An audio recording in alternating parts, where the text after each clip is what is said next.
Three, two, one.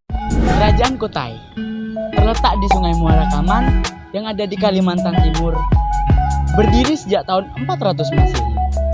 Kerajaan Kutai merupakan kerajaan tertua yang menjadi cikal bakal kerajaan Hindu-Buddha di Indonesia. Sumber sejarah di kerajaan Kutai yaitu Prasasti Yupa yang berbahasa Sanskerta dan berhuruf Pallawa.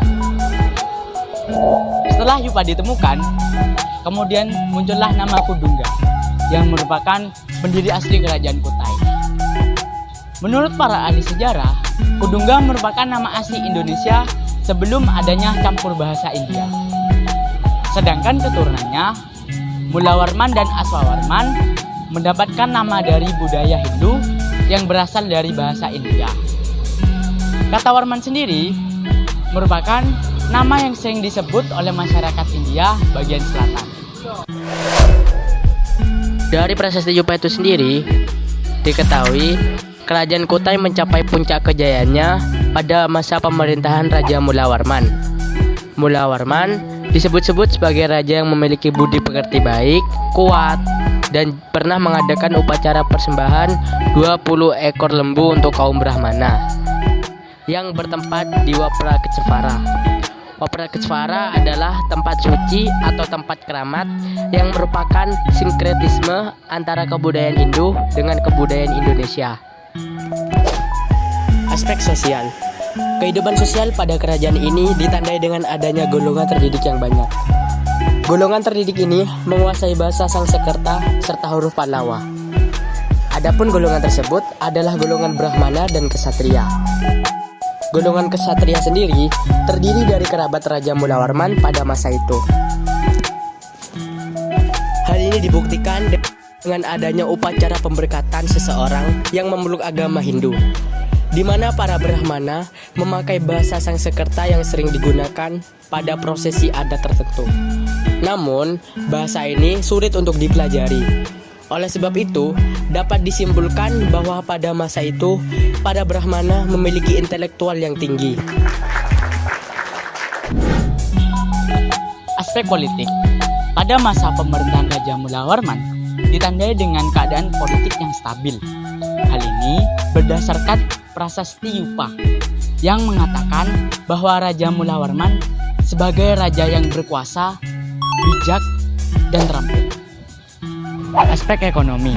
Dengan letak yang sangat strategis, berada di dekat Sungai Mahakam, menjadikan tanah di kerajaan Kutai sangat subur dan juga sangat cocok untuk bercocok tanam.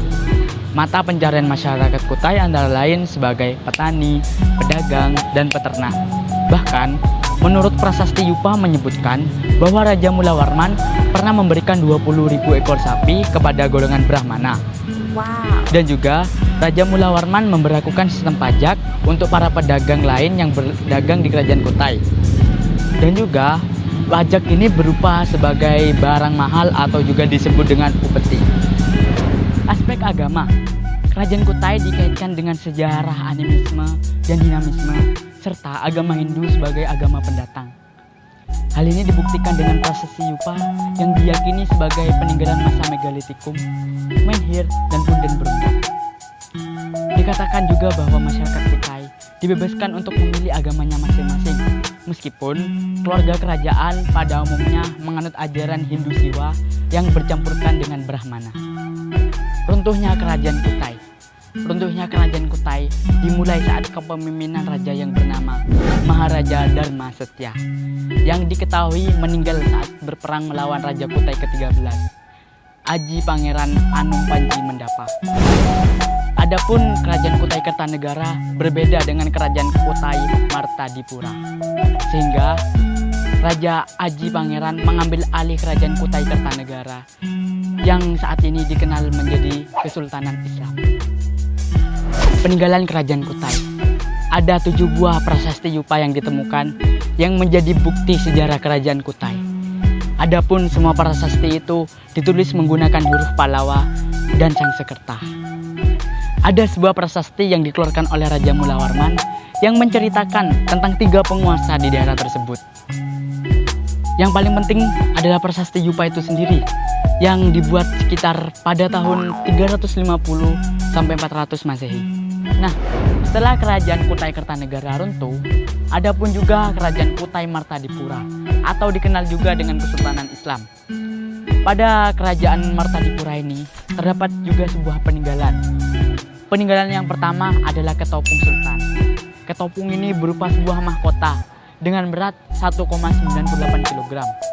Yang kedua ada kura-kura emas. Kura-kura emas ini berbentuk sebuah pemberian dari pangeran saat di kerajaan Cina kepada putri kerajaan Kutai. Yang ketiga ada gamelan. Gamelan ini dipercaya dari Pulau Jawa. Dan yang terakhir ada sebuah pedang. Pedang ini diberi nama pedang Sultan Kiai. Pedang ini berbentuk padat yang terbuat dari emas. Nah, kesimpulan dari runtuhnya kerajaan Kutai ini yaitu sekuat-kuatnya orang atau sejaya-jayanya masa orang itu pasti akan berakhir juga. Adapun pepatah yang mengatakan awal akan berakhir. Jadi pesan untuk kita semua, janganlah sombong dan janganlah merendahkan orang lain. Kita semua sama di matanya.